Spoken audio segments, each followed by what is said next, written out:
Assalamualaikum warahmatullahi wabarakatuh.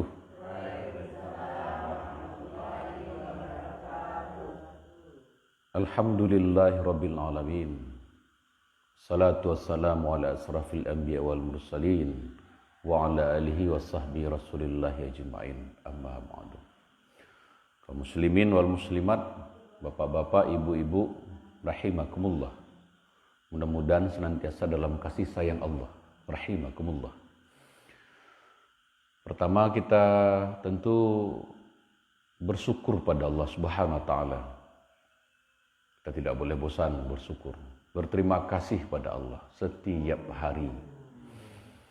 Karena atas izin Allah lah pada pagi hari ini kita bisa berkumpul, bisa bertatap muka, melaksanakan salat subuh berjamaah, bertolobul ilmi, bisa saling bertemu, saling bertegur sapa, saling menanya kabar. Bapak Ibu sehat semua? Alhamdulillah. 1, 2, 3, 4, 5, 6, 7, 8, 9, 10, 11, 12. Jadi hitungnya bolak-balik. Ada yang tambah baru? Masya Allah, tabarakallah. Mudah-mudahan istiqomah, amin. Amin. Ceritakan Bapak Ibu, ya, terutama yang ceritakan bahwa insya Allah ketika kita sholat subuh berjamaah di musala, di masjid, insya Allah setiap langkah kita itu menjadi penggugur dosa kita, insya Allah, ya. Supaya banyak termotivasi, kita makmurkan musala ini. Bapak-bapak juga seperti itu, ya. Ini anggota tetap salir ini, insya Allah. Nah, baik, hari ini sebelum kita masuk pada materi kita nggak lupa bersalawat. Allahumma shalli ala Muhammad wa ala ali Muhammad. Mudah-mudahan kita dapat syafaat nanti di yaumil akhir. Amin ya rabbal alamin. Dalam rangka menumbuhkan rasa cinta pada Rasulullah Muhammad sallallahu alaihi wasallam, hari ini kita akan bercerita lagi tentang seorang sahabat Rasulullah Muhammad sallallahu alaihi wasallam yang bernama Umair bin Wahab. Siapa namanya? Umair bin Wahab. Bukan Umar, tapi Umair. U-M-A-I-R. Umair. Umair bin Wahab itu tokoh kaum kafir Quraisy, Bapak Ibu. Tokoh kaum kafir Quraisy yang digelari dengan setan Quraisy. Siapa gelarnya? Setan Quraisy. Ya, karena apa ya? Jahil, pokoknya dan buruk-buruk adanya sudahnya. Ya. Tukang bunuh, pembunuh bayaran malahan. Jadi karena dengan pembunuh bayaran. Nah, suatu waktu Umair bin Wahab itu mendapatkan tugas dari kaum kafir Quraisy untuk membunuh Rasulullah. Hai Umair, ya, kata Safwan, ya, Safwan bin Umayyah namanya, tokoh besar Quraisy juga. Dia bilang sama Umair, hai Umair, engkau kami tugaskan berangkat ke Madinah untuk membunuh Rasulullah. Pada saat itu Rasulullah sudah berada di Madinah. Dan jika engkau berhasil, Umair, engkau akan diberikan hadiah. Apa hadiahnya? Iya, banyak ya, onta. Kalau zaman kini kok tentu sebuah kendaraan, ya, Lamborghini, ya kan, pokoknya kendaraan bagus lah. Nah, jadi sebelum memasuki Islam ini, Umair bin Wahab ini tersohor sebagai orang yang bengis, Bapak Ibu. Bengis, kemudian dia dijuluki apa tadi? Syaitan, dijuluki syaitan. Karena keburukan-keburukan yang dilakukannya. Ia pun dikenal dengan pembunuh bayaran oleh orang-orang jahiliyah seperti yang saya sampaikan tadi. Nah, di Madinah pada saat Umar bin Khattab bercakap-cakap dengan sekelompok kaum muslimin tentang perang Badar, dan mereka menyebut-nyebut pertolongan Allah kepada mereka. Tiba-tiba terdengar suara seseorang datang. Ketika Umar menoleh, dia melihat Umair bin Wahab yang sedang bergerak ke arah masjid dari Makkah, datang dari Makkah. Umar berkata kepada para sahabat, itu si dia Umair bin Wahab, musuh Allah, kata Umar. Ya kan? Umar ini kan agak temperamen. Demi Allah pasti kedatangannya untuk maksud jahat. Kata Umar ini, dialah yang menghasut banyak orang dan mengerahkan mereka untuk memerangi kita di perang Badar. Itu kata Umar kepada para sahabat yang lagi ngumpul di Madinah pada saat itu. Pandangan Umar tertuju kepada setiap belangkah unta yang ditunggangi oleh Umair. Nah dia curiga ini, jangan-jangan dia mau menyakiti Rasulullah seperti itu. Nah, dia melihat Umair celongok kiri, celongok kanan, seolah mencari seseorang.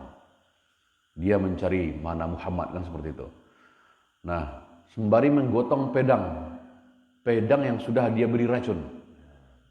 Dengan mata merah, seolah-olah sedang mabuk, ya. Kebayang Bapak Ibu, seseorang yang matanya merah, habis mabuk, habis minum-minum, kan seperti itu. Sembari menyandang pedang, ya. Lalu ia duduk tegak di atas ontanya. Kemudian setelah ia sampai di masjid, turunlah ia dan mengikat ontanya, Bapak Ibu. Saat itu Rasulullah ada dalam rumah. Dengan cepat Umar berlari menuju rumah Rasulullah. Sambil berkata, ya Rasulullah, itulah seteru Allah. Umair bin Wahab datang ke sini ya Rasulullah dengan menyelempangkan pedangnya. Lalu Umar masuk membawa Umair tadi menemui Rasulullah bagai harimau kehilangan gigi.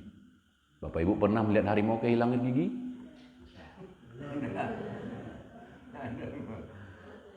Harimau kehilangan gigi itu ya kayak orang yang mentalnya jatuh.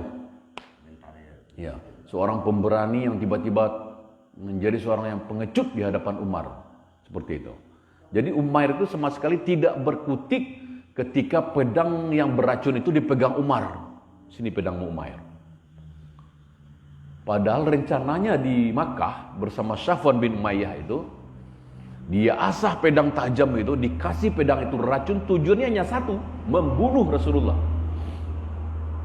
Diambillah pedang itu oleh Umar dan dia nggak berkutik. Ada ketakutan yang tidak bisa dia sembunyikan ketika berhadapan dengan Umar bin Khattab. Jangankan manusia, iblis saja takut sama Umar. Apalagi Umair bin Wahab. Jadi kayak harimau kehilangan apa tadi? Nggak berkutik dia. Dia hanya diam tanpa mengeluarkan sepatah kata pun. Ya, memang selamanya banyak orang-orang hebat Quraisy itu, orang-orang pemberani Quraisy itu takut sama Umar. Jadi sesampai di hadapan Nabi, Rasulullah bilang, wahai Umar, lepaskanlah wahai Umar, lepaskan dia. Dan dipaciknya Umar lapian selah kecil Rasulullah. Umar segera mematuhi perintah Rasulullah, dia lepaskan. Kemudian Umair bin Wahab mengucapkan salam versi jahiliyah. Bukan assalamualaikum, bukan hai guys, bukan. Apa salam? Tapi salam jahiliyah itu an'im sabahan katanya. Ya, itu salam jahiliyah itu an'im sabahan. Hai Muhammad, kata Umair. Ucapan penghormatan orang jahiliyah pada saat itu yang lazim dilakukan oleh masyarakat jahiliyah. Lalu Rasulullah bersabda, sesungguhnya Allah telah memuliakan kami dengan ucapan kehormatan. Sesungguhnya Allah telah memuliakan kami dengan ucapan kehormatan yang lebih baik dari ucapan wahai Umair. Penghormatan itu adalah salam, ya. Assalamualaikum warahmatullahi wabarakatuh. Selanjutnya Nabi bertanya, hai Umair, sesungguhnya kamu datang ke sini ngapain, Umair? Ngapain kamu ke Madinah? Ia menjawab, dia rencanakan pura-pura masuk Islam ini. Ia menjawab, ya Muhammad, aku datang ke kemari hendak bertemu dengan anakku yang memang anak Umair bin Wahab pada saat itu menjadi tawanan perang Badar. Ada di Madinah, menjadi tawanan perang Rasulullah seperti itu. Ya Muhammad, aku datang kemari ini hendak bertemu dengan anakku yang sekarang ada di tanganmu, menjadi tawananmu. Nabi SAW bilang, no, tidak. Sebenarnya sajalah, kata Rasulullah. Kamu jangan berdusta. Betul ya Muhammad, saya enggak dusta ya Muhammad. Sesungguhnya aku hendak bertemu dengan anakku dan aku hendak meminta kepadamu supaya engkau berbuat baik kepadanya.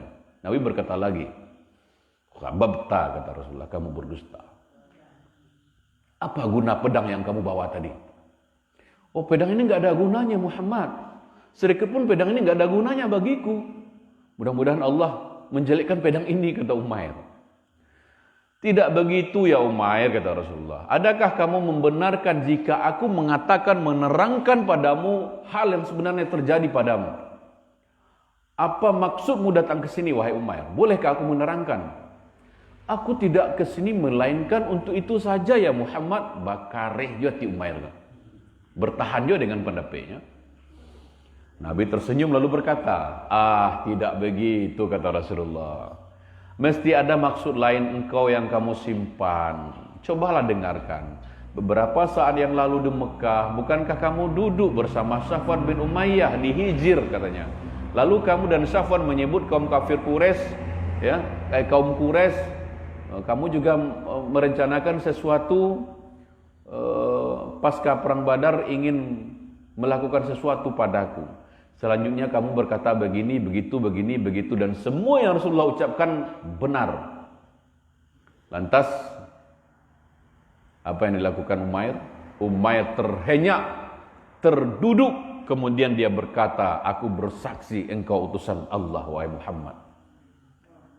Kemudian dia buru-buru menambahkan, ya Rasulullah, dulu aku mendustakanmu dengan tidak mempercayai berita langit yang ke bawah dan wahyu yang turun padamu, wahai Rasulullah. Akan tetapi ceritaku dengan Safwan bin Umayyah hanya diketahui oleh kami berdua. Heran dia Umair, kok Rasulullah bisa tahu? Padahal cuma aku berdua dengan Safwan yang merencanakan pembunuhan ini. Kok Rasulullah tahu? Barulah dia sadar. Yang jelas Jibril yang membisikkan pada Rasulullah. Demi Allah, katanya, sungguh aku yakin apa yang engkau sampaikan kepadaku tentang Allah. Segala puji bagi Allah yang telah mengiringku sampai ke sini sehingga Allah membimbingku masuk Islam. Maka Rasulullah SAW bersabda kepada para sahabat, jadikanlah saudara kalian ini paham dengan agamanya dan ajarilah dia Al-Quran dan bebaskanlah tawanannya. Begitu perintah Rasulullah kepada para sahabat. Kemudian kaum muslimin berbahagia, termasuk Umar bin Khattab. Semula Umar bin Khattab bilang kayak gini, seekor babi, kata Umar, lebih aku cintai daripada Umair bin Wahab ketika dia masih jahiliyah. Tapi hari ini dia lebih aku cintai daripada anakku sendiri. Begitu kata Umar bin Khattab. Jadi Bapak Ibu, siapapun yang tersibukah hatinya oleh hidayah Allah, ya, mudah ternyata bagi Allah untuk menurunkan hidayah pada siapa saja yang dia kehendaki. Termasuk Umair bin Khattab. Mungkin juga termasuk kita yang mungkin mendengar hari ini. Maka jangan pernah berputus asa dari rahmat Allah Subhanahu wa taala. Jangan berputus asa meskipun dosa-dosa segunung. Dosa kita seperti buih di lautan. Jangan pernah berputus asa dari rahmat Allah. Insya Allah, selain dari kita menyekutukan Allah, dosa-dosa semua selain dari menyekutukan Allah akan Allah ampuni. Ketika apa? Ya ketika kita mau minta ampun sama Allah. Ketika kita mau mengakui dosa-dosa kita sama Allah. Umair terus mensucikan dirinya dengan ajaran-ajaran Islam, mengisi hatinya dengan cahaya-cahaya Islam, menghidupkan hari-harinya yang syarat dengan kebaikan, dan hal ini membuatnya melupakan Mekah. Tinggal dia di Madinah dalam kurun waktu yang cukup lama. Nah, ketika sampai berita Safwan bin Umayyah tadi sudah gembar-gembor ini di Mekah. Wahai orang Mekah, sebentar lagi kalian akan mendengarkan kabar gembira dari Umair bin Wahab. Kabar gembira itu maksudnya Rasulullah dibunuh. Begitu Bapak Ibu ya. Tapi apa yang terjadi?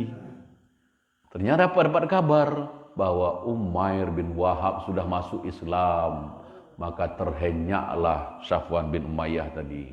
Bingung dia, malu dia, keluar rumah lagi. Karena sudah terlanjur bilang akan ada kabar gembira dari Umair bin Wahab. Kabar gembiranya bukan Rasulullah yang meninggal. Kabar gembira oleh orang kafir itu ternyata Umair bin Wahab telah tersibukah hatinya dan memeluk Islam, membela agama Allah. Masya Allah. Itu Bapak Ibu cerita tentang Umair bin Wahab. Mudah-mudahan menginspirasi kita bahwa Allah lah pemilik hati kita. Allah lah yang membolak-balikkan hati.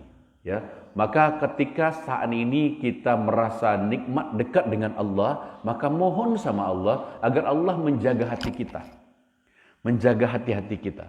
Ya Allah, jangan Engkau cabut hidayah yang sudah Engkau berikan dalam hati kami ya Rabbi. Jangan Engkau cabut kenikmatan-kenikmatan kami beribadah kepadamu.